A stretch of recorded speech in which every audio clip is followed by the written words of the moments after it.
jungles of Guatemala hold a sickening secret.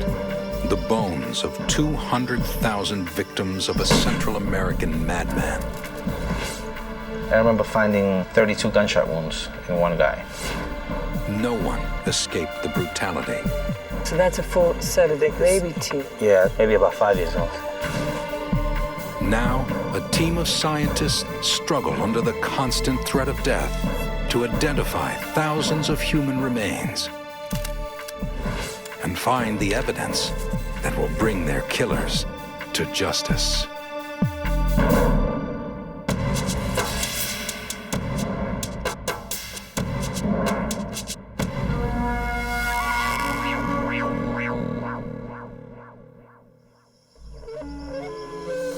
Welcome to paradise, Guatemala. Bucolic mountains, bountiful markets, beautiful people, Mayans mostly. Nearly 500 years ago, Spanish conquistadors almost wiped out their ancestors. 25 years ago, dictator Jose Rios Montt tried to finish the job. His thugs murdered over 200,000 Guatemalans. Over half were Mayan. They targeted men mostly. But when the shooting started, the soldiers' guns didn't discriminate. They slaughtered men, women, and especially children in an attempt possibly to wipe out an entire generation. Now, their bodies lie silent.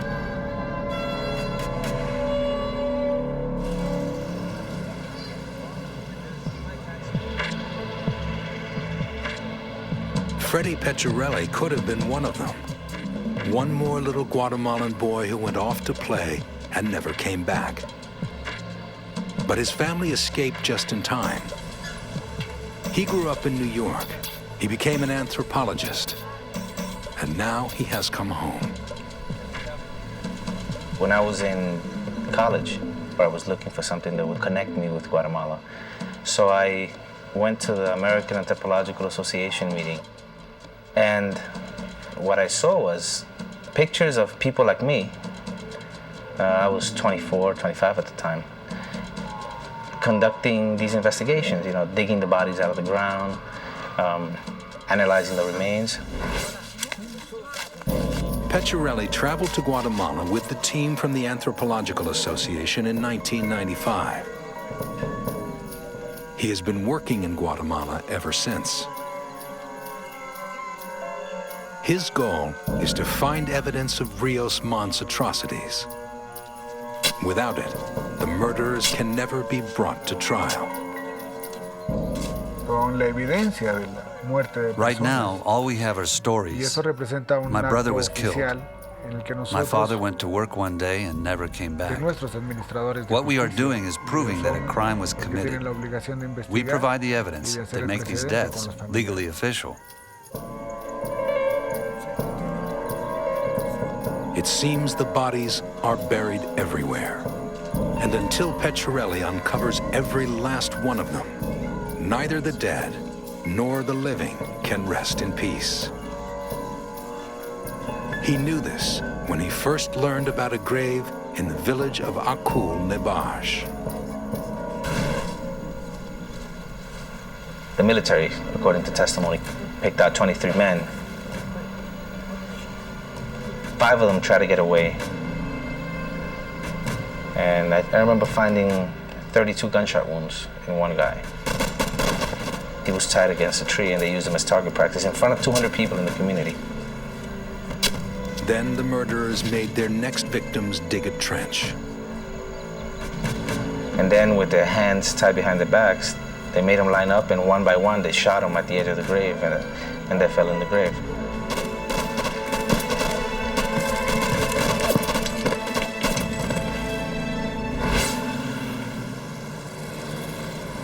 Political upheaval is all too common in Guatemala. Guatemala City is the country's vibrant capital, the center of power and government. But from 1960 to 1996, the government was at war with its own citizens, a war that resulted in the deaths of 200,000 Guatemalans. A United Nations report blamed Guatemala's civil war on the government's long history of protecting the interests of the wealthy minority while disregarding impoverished native populations like the Mayan. As protesters for greater social equality grew more vocal, the government sent the army to silence them. Rebel guerrilla armies organized to fight back, and Guatemala was immersed in a civil war.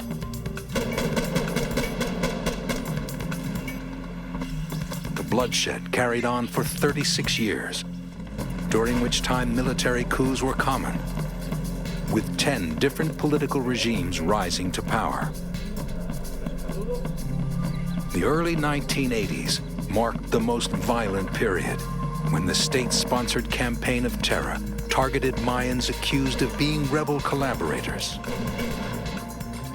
Rios Mont's men worked with inhuman efficiency.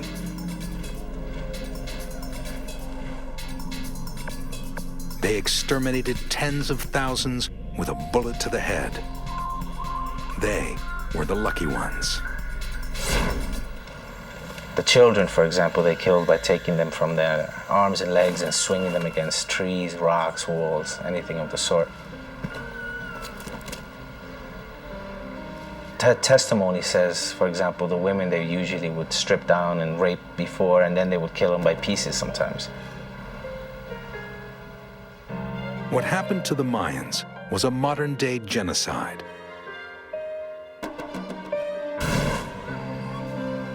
The United Nations brokered a peace accord in 1996 between the government-backed military and the rebel forces. A UN verification group assured the Guatemalan people that the peace agreements were met and that human rights abuses would end.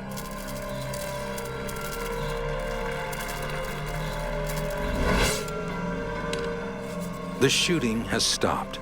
Peccerelli's team at the Anthropology Foundation of Guatemala worked to bring these killers to justice. But it's dangerous work. Rios Montt and his monsters are still out there, watching. A couple of years ago, things got a bit difficult because we started receiving death threats. The letters were very specific. They spoke about not allowing us to continue the work. And none of these cases, they said in this letter, none of these cases will ever go to trial, so you're doing it for nothing. And we've allowed you to excavate all these skeletons in peace, but your families are gonna bury your bodies and the bodies of your children in tears. But those death threats definitely mean that our work has had an impact on somebody. We see that somebody is nervous because of the work we're doing. And in Guatemala, there are no idle threats. But the work must continue. Peccerelli's teams identified over 400 grave sites. He needs help. Jose Soaz Navarre has lived in Guatemala all his life. For him, every set of bones may be someone he knew. Forensic expert Elizabeth Murray came from Cincinnati. Dr. Clyde Snow, one of the most famous forensic anthropologists on the planet, has agreed to help. Snow has done this gruesome work all over the world. Argentina, Bosnia, Iraq. His expertise is invaluable on a job this massive and this monstrous. Snow always starts by talking with the locals. Here in Guatemala, very often we are led to the gravesite because typically what would happen would be that the army would come in, conduct the massacre, and then 24, maybe 48 hours later, when the survivors were able to creep back, you might say, sometimes at night, they would come in and they would make the burials.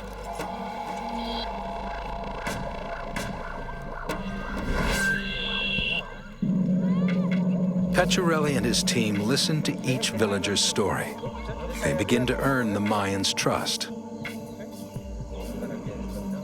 Now, almost every day, he hears one more story, and the villagers lead him to one more grave. At every dig, there is an audience, a gallery of Guatemalans, hoping that today is the day their long-vanished loved one reappears. Memories haunt the survivors. Memories of the horrible way their children were murdered, of husbands killed without warning. And one question haunts them. Why?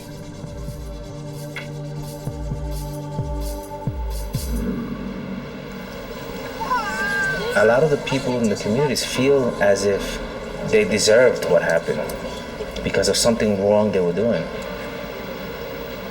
But they've come to realize that they didn't do anything wrong and that they don't have any reason to put their heads down. Jose Suas Navar knows he's uncovering more than bones. He's uncovering pain. It helps them to talk about what happened.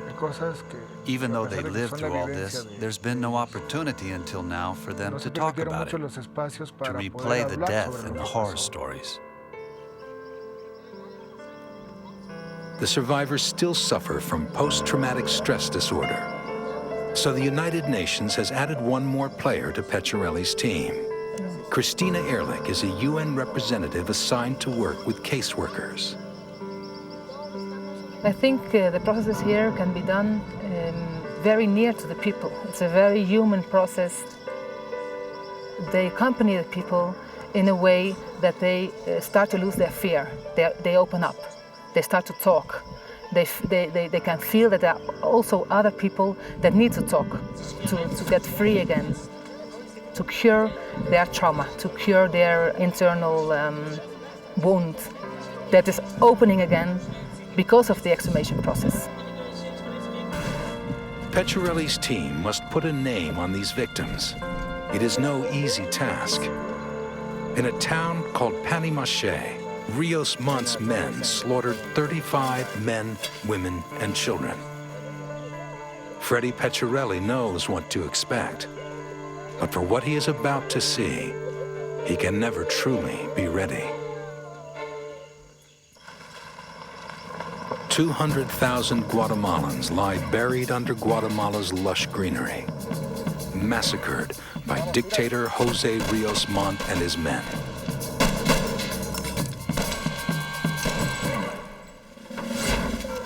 Anthropologist Freddy Peccerelli is on a mission to find the victims, return them to their families, and bring the guilty to justice. The work is very, very complicated in Guatemala, and it's dangerous as well. So people have to be devoted, and they have to be willing to risk their own safety to do this kind of work, as well as they have to be willing to be subjected to the things they're gonna see. He and his team head 3 hours north to the tiny village of Panimache. The children greet them first. These young Mayans have only heard about their lost generation. Today, they'll see it firsthand. I guarantee you they will understand after we're done. They will, and they'll get to see everything. We usually allow the kids to come and watch and ask questions. It's not just a forensic investigation. It's a whole process that involves their lives today and what happened to their family members 20 years ago. The villager's story is terrifyingly familiar. In 1982, Rios Mont's soldiers rounded up 35 men, women, and children. They shot most of them, one bullet to the back of the head. The rest, they hacked to death with machetes. When the murderers left, the surviving villagers quickly buried the victims in several unmarked graves. Now, Peccerelli will finally let the dead tell their stories. All the work at the site is handled with great precision and care. The dirt is removed slowly and carefully. The team does not want to miss any small bones or artifacts that might be crucial in identifying a body. Every step is photographed so that the team can document every item they find. The digging has barely begun when the team uncovers a scrap of clothing. They know they are in the right place. It could be a belt, it could be a skirt. A trim of a skirt. Then, the first skeleton. Another skull. Yeah. But what we'll do now is we'll take out the fill, and then we'll go down around the edges. I'm gonna take a walk to the other side. You wanna see it? Because we're gonna be getting something there.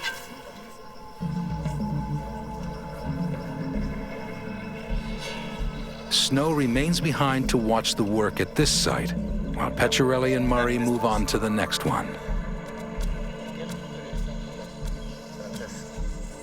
The second grave site reveals the skeletal remains of 4 people, an entire family. A father, mother, child, and an infant, all slaughtered. They were buried with the mother holding the baby. So clearly there's cases where when the family buries them, they have clear understanding of the relationships and Yeah, and it's evident in the way they bury them. For Peccerelli, every bone, every artifact is important. He never knows what he might find that will help him ID the victims and possibly the killers. There are no shortcuts when the stakes are this high. The field team of 20 will number each item found in the grave. They categorize each and every bone. Workers draw sketches and take photographs to record the exact location of every artifact and bone. These murders were committed more than 20 years ago. But today, this is an active crime scene. We will write everything we can in the field. We won't analyze the trauma, but if we see a clear gunshot wound, we'll write it down. Peccerelli saves the in-depth analysis for the lab. There, his team will closely examine everything. Bones, teeth, the tiniest bit of flesh. Claro. They were covered, this grave, they were covered with these ponchos, these quilts. family covered them. Mayans have no medical records or dental charts, but they have these. Hand-woven fabrics that are as individual as fingerprints. Guatemalan DNA. Yeah, at least this way we got the whole pelvis goes into. Their clothes and blankets are as distinctive as their faces. So IDing the dead hangs literally by a thread.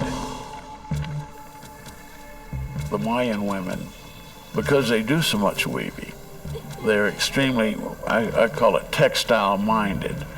They know their textiles, they have great memories for the colors and patterns, so that when we're opening the grave, very often the wife or the mother may be there, and she'll remember, for example, what the person was wearing, sometimes in a great deal of detail, from 20 or 25 years before. She'll know right away that, that's her son or her husband or brother. The clothes can also show how a murder was committed, and maybe who committed it. In the field, we'll look at the clothing very rapidly just to make sure, especially in a child, that there are no epiphyses left. The ends of the bones that might not be fused yet. And also, in case there's holes caused by a knife, a gun, but most of that would be done in the laboratory. Eventually, the clothing will be looked at a lot closer to see if the trauma in the body matches up with the holes in the clothing.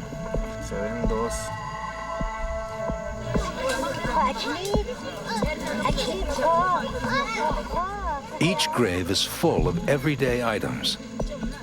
A wallet, a ring, even a set of dishes.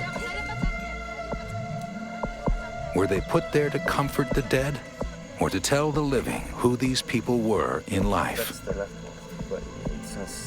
Dozens of Mayans gather at the site every day, just in case a friend or a family member is found. The main difference from the work we do here to anywhere else is the presence of the community members in the entire process. People from the community are allowed to come into the grave as long as one of us is here. The items found near the remains of the dead often provide solid clues that aid in the identification process. One such item played a critical role in a father finding the body of his son. At one of his gravesite excavations, Peccerelli's assistant told him a Mayan man was coming every day, asking if anyone had found a belt buckle. He asked me, should I go get him? And I said, sure, go get him. And he ran off. And the old man came running, and he came right up to me. And he didn't say a word. I asked him, you know, they tell me that you've been coming by every day and you're looking for a belt buckle. And I had the belt buckle, and I said, is this the belt buckle? And he didn't say anything. It must have been 30 seconds, but it felt like hours to me. And then eventually he just took a step back and opened his coat. And when I saw it was the same belt buckle, that was his son.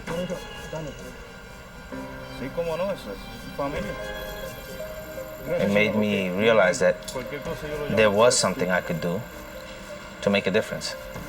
Through my work, through something I like doing for other reasons. The way that anthropology is seen as an academic study of man. But when you start working in Guatemala, you realize it's a lot more than that. It's actually bringing lives back together. And, you know, this old man hadn't seen his son in 20 years, and that belt buckle was his son. See this one? Rios Montt slaughtered his potential enemies before they could fight back. The massacre of Panimache shows just how ruthless he was. So that's a full set of the baby teeth. Yeah, first one was coming up, has been maybe about 5 years old. 5 years old? About 5 years old.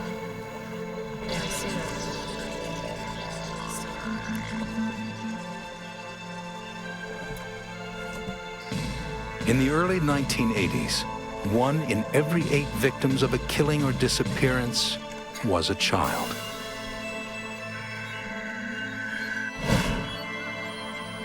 The army may have believed children were the next generation of guerrilla fighters and had to be killed.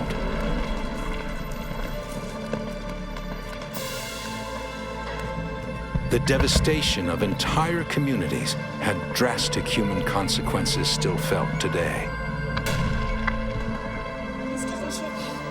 The deaths of fathers and husbands left many of these impoverished families even poorer.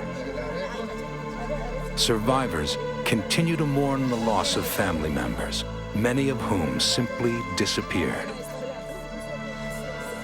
The dig has been difficult and draining, but successful. Rios Montt's soldiers killed 35 people at Panimache. Peccerelli's team found all but 1. Workers on the site boxed the bones for later examination in Guatemala City. The team moves on to their next stop, a place, though even tinier than Panimache, saw even more bloodshed.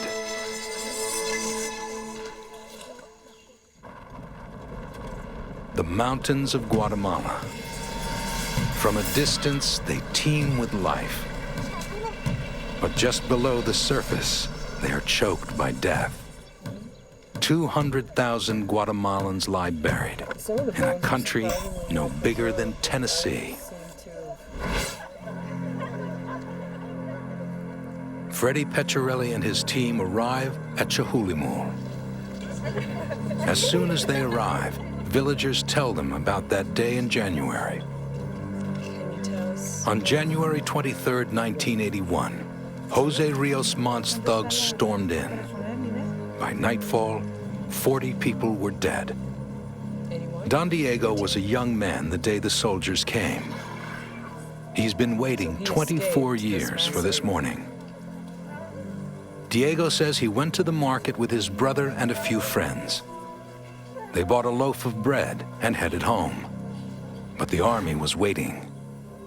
An ambush. Diego did the only thing he could. He ran. He knew if the soldiers caught him, they'd kill him. So he hid in the jungle. When he finally returned, he found his brother and his friends dead, like so many others in Chahul. The bodies had to be buried quickly in unmarked graves.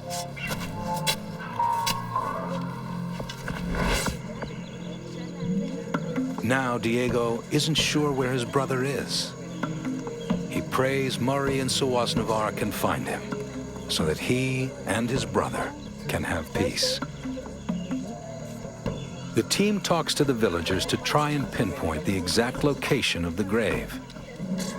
They spend days digging in various sites, and finally, in one of the locations, they find a skeleton.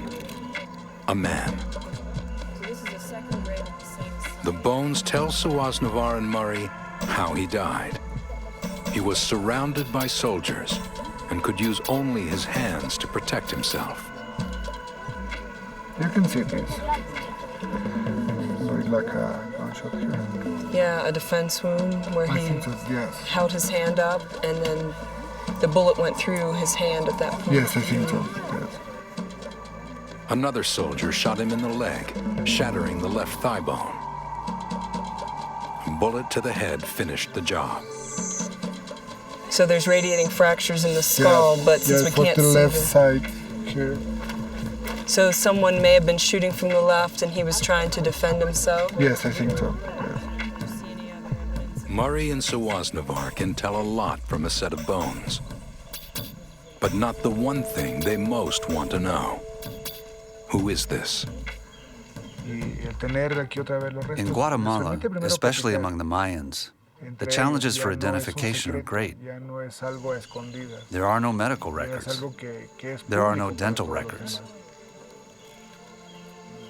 So there's only one way to tell who this might have been. Find something he was wearing or carrying. His clothes say this man died in winter. He has many clothes here. Several layers, and in January here is very cold. Besame las tijeras otra vez. Diego's brother was 42 when he was murdered, and the bones are from a man who was about 40 when he died. A man who knew what it meant to work hard. And look, you see arthritis on his spine. Wasn't a young man, you can see the, see what I mean, the lipping, the arthritis here and here. Yes, but look at this. Deformities, more typical here. They work with many. Right, they put the loads on their back so it would not be uncommon to see arthritis in the spine. Yes. More digging. At last, a clue. It's a wallet.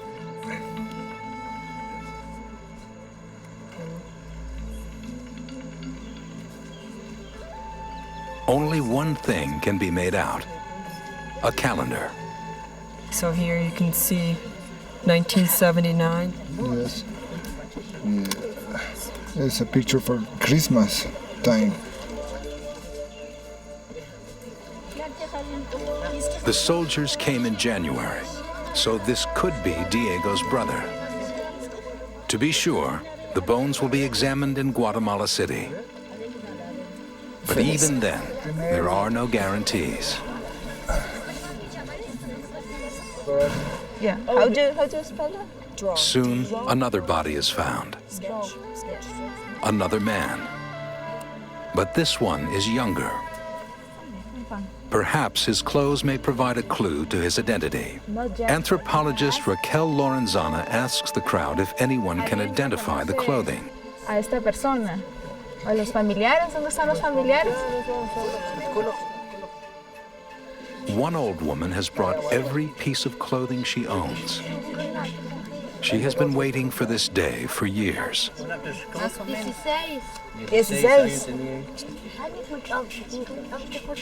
Nothing she carries matches anything found in the grave.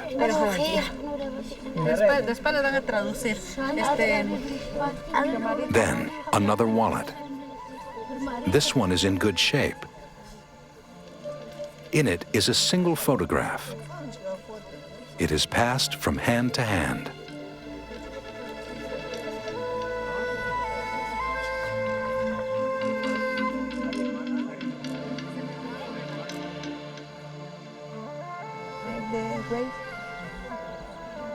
Several minutes go by as the wallet is passed through the crowd. The villagers stare intently, hoping to recognize the person in the photo. Then, a trembling voice breaks the silence.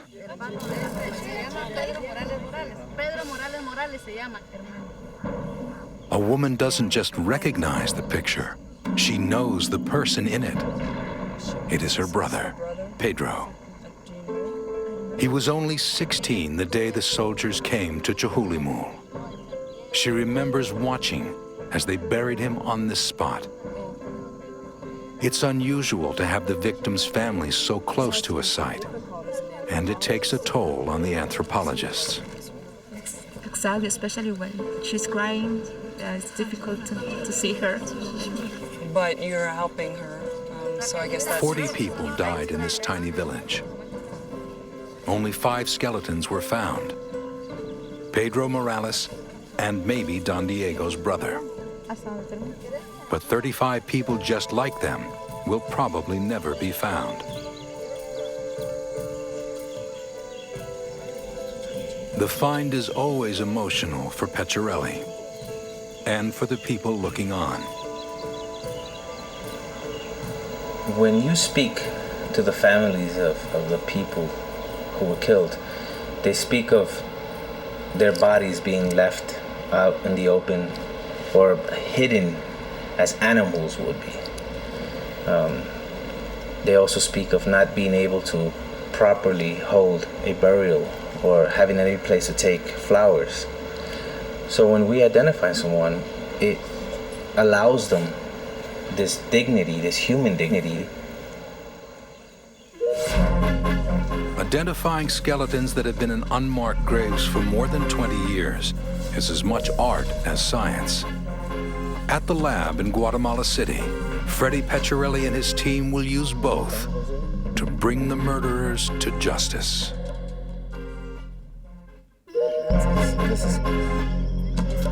200,000 Mayans lie in makeshift graves all over Guatemala. So far, Freddy Peccerelli and his team have found 3,000 of them.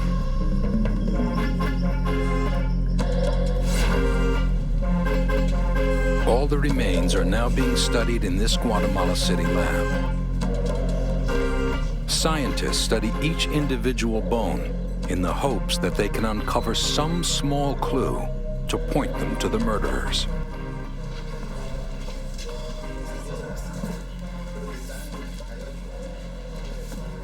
The bones have to be cleaned, sorted, and categorized before they can be identified. And often, They need repair. Skulls are particularly fragile, especially after a quarter century in the ground. Many have to be glued together. The work is slow, but the team is committed to seeking justice for these murdered victims. Nothing will stop them, not even death threats. Peccerelli gets letters telling him that unless he stops what he's doing, he'll die doing it. The phone rings in the middle of the night. Lab workers say cars follow them home. And some of the warnings aren't as subtle. My garage door was shot at, and then they went after my family, sister, brother, etc.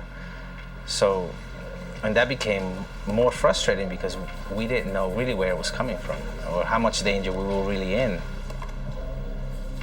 These scientists risk their lives to identify these victims for two reasons.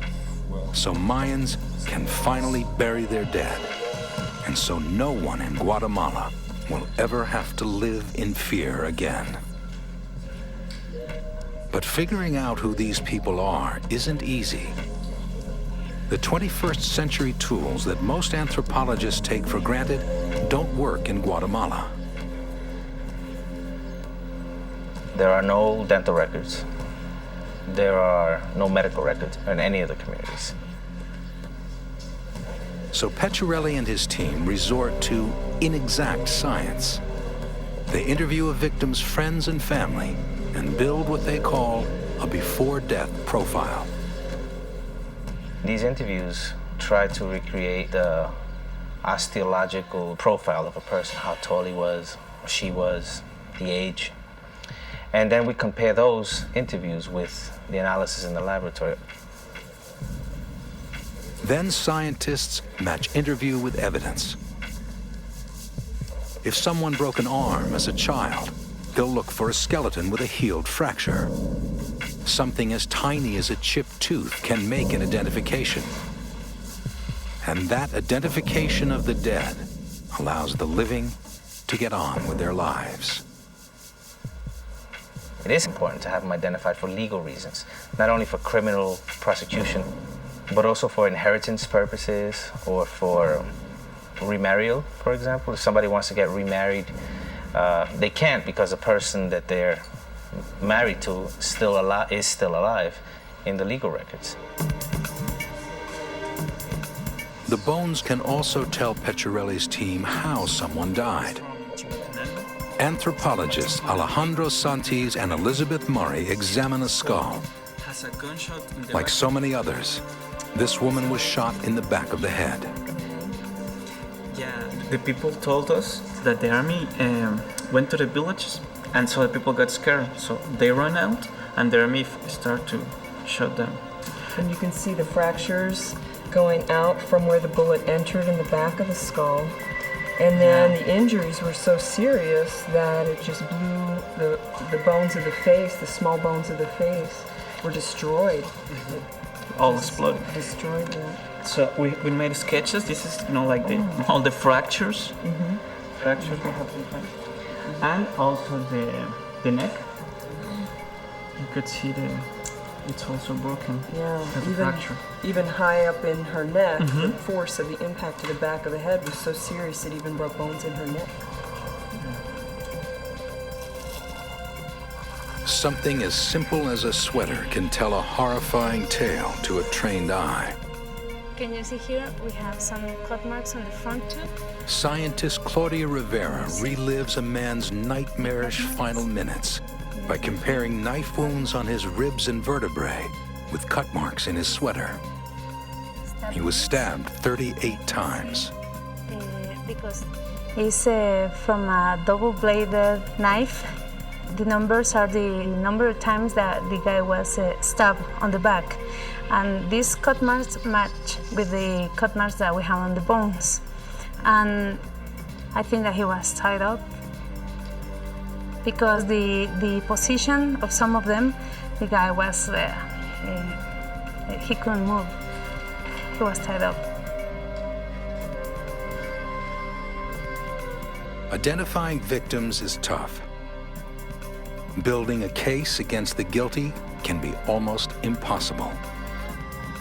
So far, only a handful of these brutal cases have actually gone to trial. The reason why that is can be explained in fear, maybe lack of interest a bit, and I'm sure in some cases not enough evidence. But the team is making progress. In January 2004, the man believed to be behind the murders, Jose Rios Montt, lost his legal battle to avoid prosecution. The Guatemalan courts have stripped away his immunity. He can now be charged with overseeing the extermination of 200,000 Guatemalans. Justice may yet be served.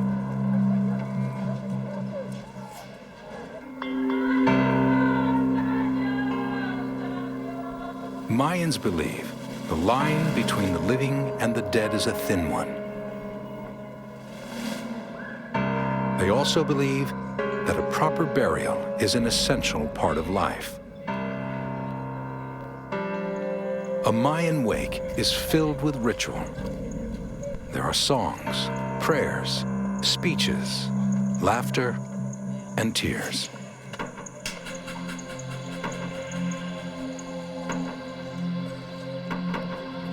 Before it ends, everyone in the village will take part.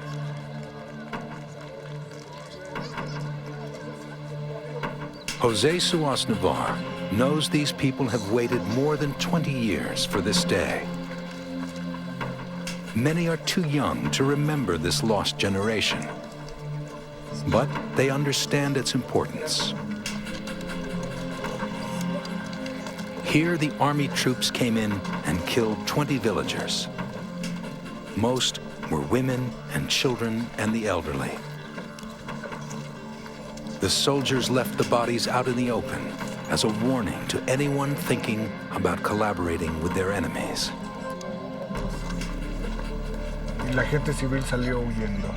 The survivors tried to bury them on the next day after the killing. But the army found out and came back into the village and made them take the bodies out of the grave they dug.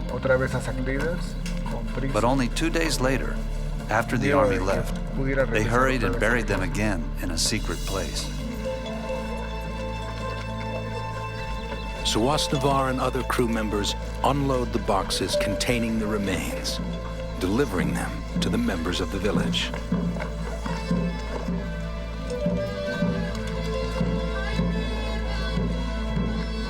After the bones are unloaded and the men and women gather around their departed, Suas Navar begins. You are brave people. You have courage to come forward and tell your stories, and to tell the stories of the people we remember here today. You're right to want their deaths investigated. That's the only way all this killing can stop once and for all. That's the only way your children will no longer have to live in fear like you did, like I did.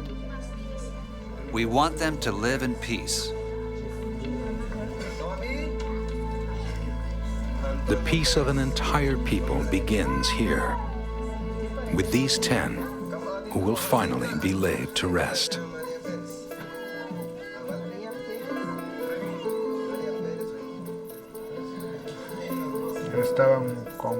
We were thrilled to finally be able to bring the bodies of these 10 people back to the village.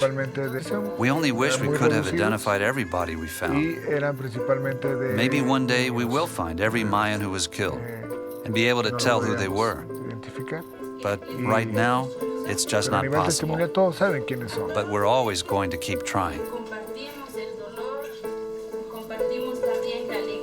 During this Mayan ritual, the survivors speak about their loved ones. This is the first time many of these reserved people have talked about what happened. At last, they are free, unloading a burden they've been carrying far too long. Creo que esto es un día muy especial, pues, de que todas las familias podamos compartir este momento, este día que es el último y único día pues que podemos compartir con nuestros familiares, nuestros difuntos. Entonces yo creo que esto es muy importante. This sacred ritual has a very worldly aspect. The prosecutor's office is here to record every death and issue death certificates. This will be vital in a trial. It will also let widows remarry and let children claim property that has been in limbo. Finally, each set of remains is placed in a casket. After more than 20 years, the bones of the dead can be laid to rest.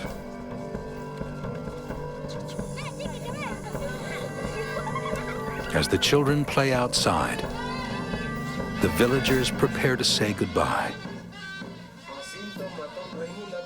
The floor is covered with fresh pine straw. The caskets are adorned with flowers. Then the burial begins.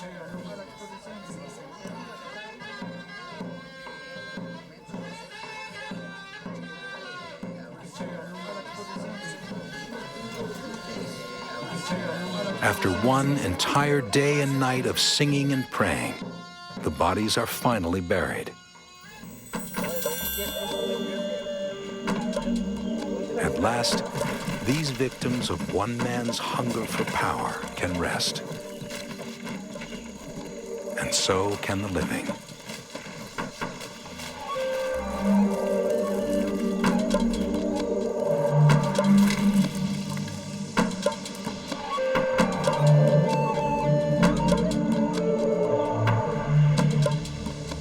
It's not a matter of getting the skeletons out of the ground. It's a matter of putting together the whole story of how those skeletons got in the ground in the first place, a history of the incident.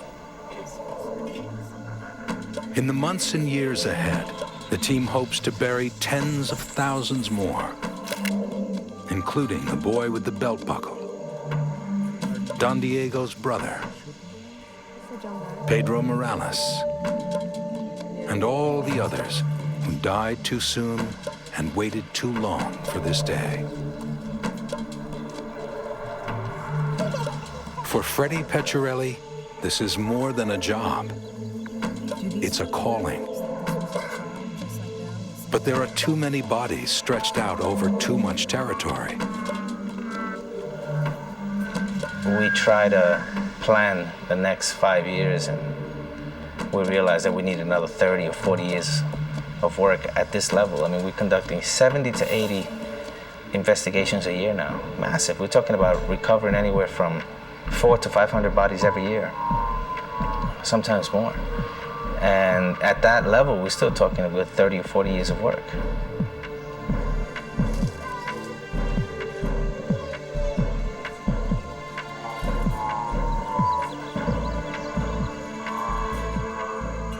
The work is daunting. But for Peccerelli, quitting is not an option. We believe that you really can't build the future unless you know your past. By providing scientific proof of the atrocities that happened in Guatemala during the conflict, it has allowed us to show people what we see. It has allowed us to show people what the bones tell us. Since 1992, Peccerelli has prepared nearly 400 cases, but only 3 have gone to trial. The work is maddeningly slow, but Peccerelli continues building his mountain of evidence. He hopes that soon it will speak for the thousands of silenced Guatemalans and bring their killers to justice.